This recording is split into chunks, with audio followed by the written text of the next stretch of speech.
할렐루야. 오늘 하루도 하나님의 응답이 있는 믿음의 시간 되기를 주의 이름으로 축원드립니다. 오늘 잠언 26장은 크게 두 개로 나눌 수 있는데 1절부터 16절까지는 미련하고 게으른 자에 대한 이야기입니다. 그리고 17절부터 끝까지는 이제 다툼이나 남의 말을 하거나 이렇게 악한 마음을 갖는 것을 경계하라는 그런 말로 나와 있습니다. 여러분들 오늘 특별히 이 미련한 자, 어리석고 둔한 자가 되지 말라고 말씀하고 계시고, 게으른 자, 일하기 싫어하는 자 이렇게가 되지 말라고 오늘 말하고 있는 줄 믿습니다. 오늘 특별히 이 미련한 자는 말씀해 보니까, 오늘 1절 말씀해 보니까 미련한 자에게는 영예가 적당하지 아니하니 마치 여름에 눈 오는 것과 추수할 때 비 오는 것 같다라는 거예요. 그러니까 미련한 자는 전혀 쓰잘데기가 없는 거죠. 지금 여름에 눈이 오고 추수 때 비가 오는 것은 이치에 맞지 않는 거죠. 근데 문제는 뭐냐면은 이 미련한 자들에게도 자기만의 자본이 있다라는 거예요. 자기만의 이론이 있고 막 생각이 있다라는 거예요. 우리 아이들이랑 이렇게 대화를 하다 보면요, 와, 얘네 왜 이렇게 말을 잘하지? 어쨌든 그럴 때가 있어요. 얘네만의 막 이론이 있어요.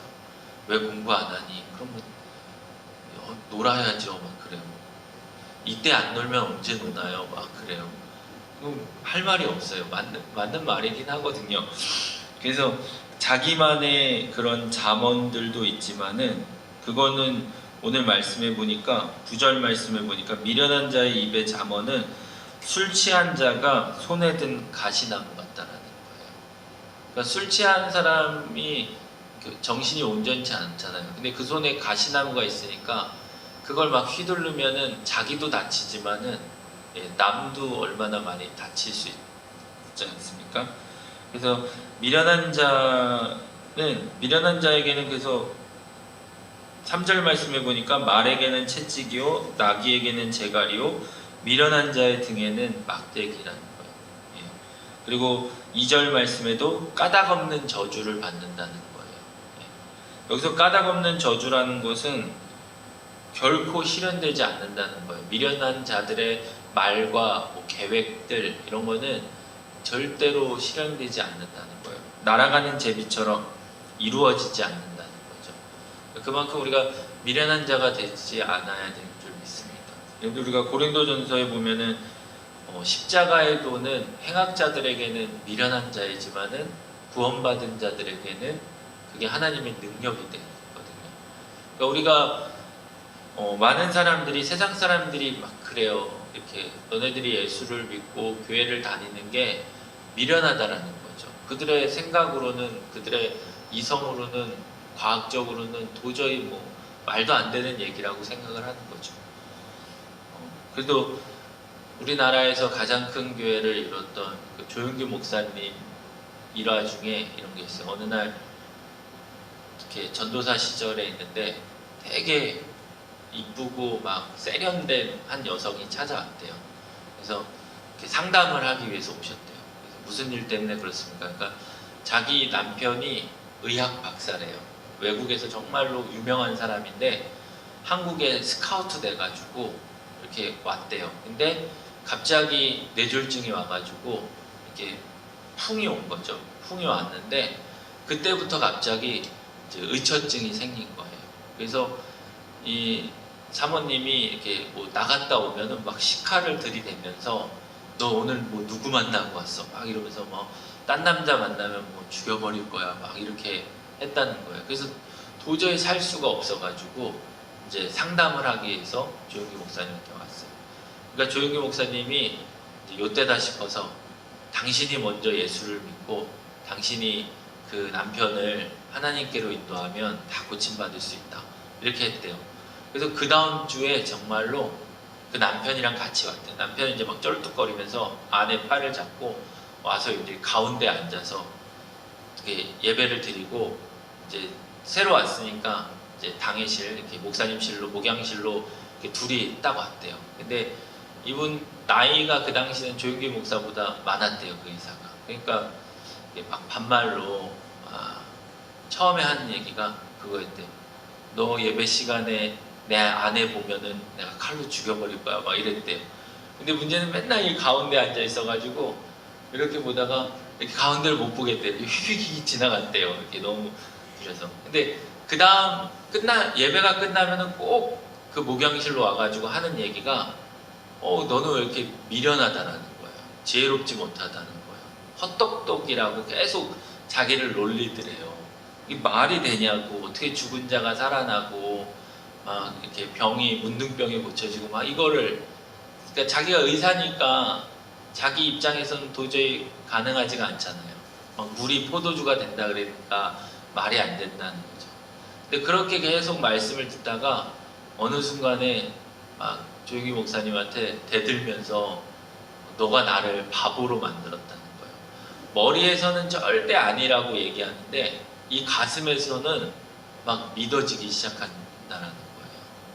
여러분들, 우리가 하나님의 말씀이 미련해 보일지라도, 세상 사람들 보기에는 되게 미련해 보일지라도 그것이 믿어지기 시작하면은 우리에게는 한없는 지혜로운 것이 되고 능력이 되고 우리 삶의 길이 되고 기쁨이 되는 줄 믿습니다.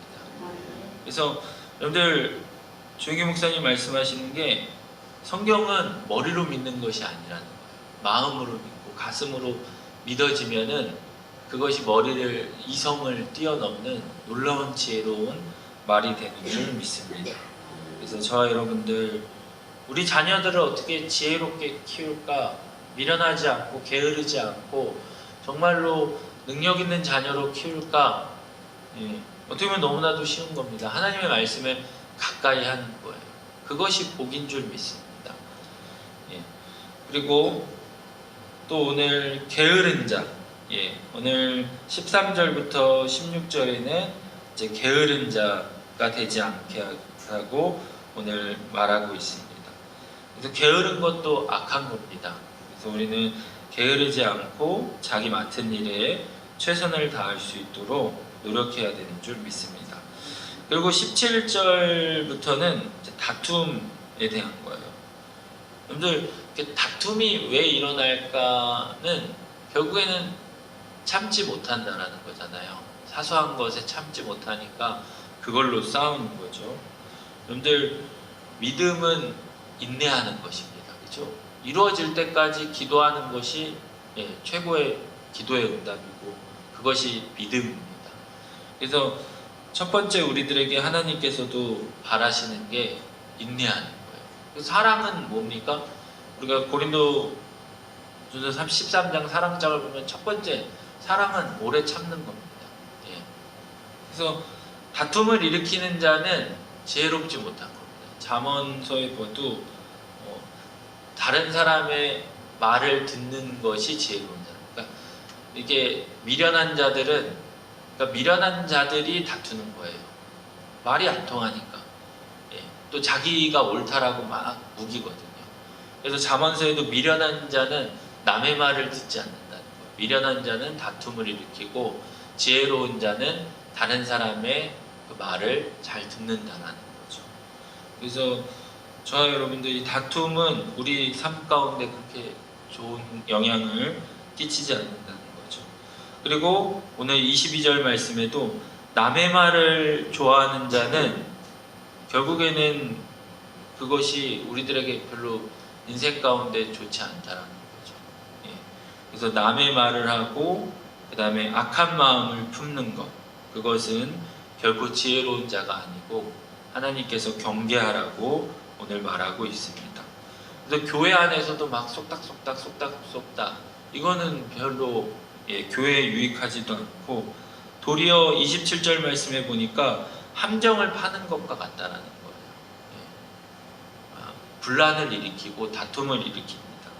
그래서 여러분들, 다른 사람에게 뭔가 문제가 있다라고 생각하시면은 가장 이렇게 교회 안에서도 이렇게 권면하는 방법이 항상 있잖아요. 첫 번째는 기도하고, 그 다음에 이제 장로님들이나 이렇게 목사님들이나 이런 중직자들과 함께 가서 이제 하나님의 말씀으로 권면을 하는 거예요. 내 생각으로 누군가에게 충고하는 것이 아니라 하나님의 말씀으로 권면을 하고, 그 다음에도 안 들으면 교회 이름으로 권면하고, 그래도 안 들으면 그제서야 이제 교회에서 뭐 내보내거나 막 이런 절차가 다 항상 있다라는 거예요. 그래서 이런 절차에 따라서 지혜롭게 행동해야 되는데, 우리는 어떻게 합니까? 그냥 내 생각대로 막 내 마음대로 이렇게 얘기하고 싶은 거예요. 그래서 다른 사람에게 충고했다가 도리어 더 다툼을 일으키고 막 이런 경우가 많이 있습니다. 그래서 자녀들에게도 마찬가지예요. 뭔가 충고하고, 자녀들에게는 너무 충고하고 싶은 것들이 막 많죠. 그럴 때 지혜로운 부모는 뭐예요? 첫 번째는 기도하라는 거예요. 기도하고 충분한 대화를 통하여서 그 자녀들을 설득할 줄 알아야 되는 거죠. 그리고 먼저 자기가 본이 되지 않으면은 절대로 그 충고는 먹히지 않습니다. 내가 먼저 그렇게 살고, 미련하지 않고, 게으르지 않고, 내가 지혜롭고 성실하면은 분명히 자녀들은 따라가게 돼 있습니다. 그래서 남의 허점이 보일 때는 나의 모습을 먼저 볼 줄 아는 그런 믿음을 가지시고 살아가기를 주님의 이름으로 축원드립니다. 그래서 오늘 미련한 자와 게으른 자, 또 다툼을 일으킨 자가 되지 않으시고 더욱더 지혜로운 자가 되셔서 정말로 승리할 수 있는 저와 여러분들 되기를 주의 이름으로 축원드립니다. 우리가 고린도전서 말씀처럼 십자가의 도가 지혜로운 거예요. 십자가의 도는 뭡니까? 바로 예수님 아니십니까? 우리 예수님이 그 제자들에게 말하잖아요. 내가 또 다른 보혜사를 너에게 보내주겠다는 거예요. 근데 제자들은 어떻게 합니까? 아니에요, 우리는 예수님만 필요합니다. 막 이렇게 얘기해요. 근데 여기서 또 다른 보혜사 안에는 이 또 다른이라는 뜻은 뭔 뜻이냐면은, 이렇게 여기는 없지만 예를 들어서 완전 똑같은 거예요. 그러니까 우리가 금메달이 똑같잖아요. 모양이 다 똑같을 거 아니에요. 누구는 금메달 더 큰 거 주고 뭐 작은 거 주고 그러지 않잖아요. 1등한 사람은 똑같은 금메달 주잖아요. 그 중에서 그냥 하나를 뽑아서 이렇게 주는 거잖아요. 그러니까 예수님이랑 성령님은 모양도 뭐 능력도 크기도 다 똑같다라는 거예요. 그러니까 예수님이 막 죽은 자를 살리고 뭐 병든 자를 고쳤을 때 성령 받은 사도 바울이나 베드로도 똑같이 막 죽은 자도 살리고 똑같은 기적이 일어나는 것처럼, 성령 받으면은 우리 인생 가운데 예수님이 행했던 그런 기적보다도 더 많은 기적들이 분명히 일어날 수 있다는 거예요. 그러니까 우리가 그러니까 구약은 하나님께서 전면에 나와서 일하셨던 거고, 그다음에 우리가 사복음서는 예수님이 전면에서 나와서 일하신 거고, 그다음에 예수님 이후에 성령 시대에는 성령 하나님이 나와서 일하신 거예요. 결국은 다 똑같으신 분이라는 거예요. 그렇기 때문에 우리가 십자가의 도가 지혜로운 것처럼 지금 우리가 이 시대에 가장 중요한 것은 더욱더 기도함으로 성령 충만 받아서 지혜로운 자가 되셔야 될 줄 믿습니다. 그래서 이 새벽에도 우리가 더욱더 기도할 때 하나님 미련한 자 되지 않고 게으른 자 되지 않도록 성령으로 충만케 해달라고 더욱더 힘써 기도할 수 있는 저와 여러분들 되시기를 주의 이름으로 축원드리고 오늘 하루도 승리하면서 행복한 하루를 살아가시기를 부탁드리겠습니다. 기도하시겠습니다. 사랑과 은혜가 많으신 주님, 우리 미련한 자, 게으른 자는 악하고 어리석은 것입니다.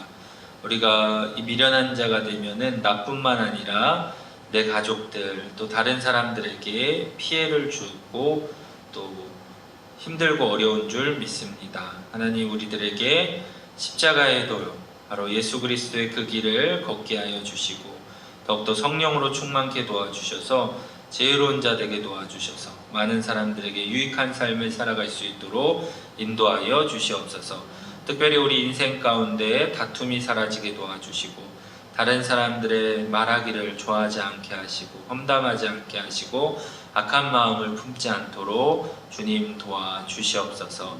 내가 있는 그곳에 오직 하나님의 영광만이 나타나게 도와주시고 또 우리의 가정도 이 코로나로 어려운 이 시기에 더욱더 기쁨과 감사가 넘치는 우리 믿음의 가정이 될 수 있도록 은혜 내려 주시옵소서. 이 새벽에도 간절히 기도하기를 원하는 우리 사랑하는 성도들의 그 기도에 그 울부짖음에 주님 응답하여 주시고 주님의 놀라운 위로와 은혜와 지혜가 넘치는 오늘 하루가 될 수 있도록 인도하여 주시옵소서. 함께 하실 줄 믿사오며 예수님 이름으로 감사하며 축복하며 기도드리옵나이다. 아멘.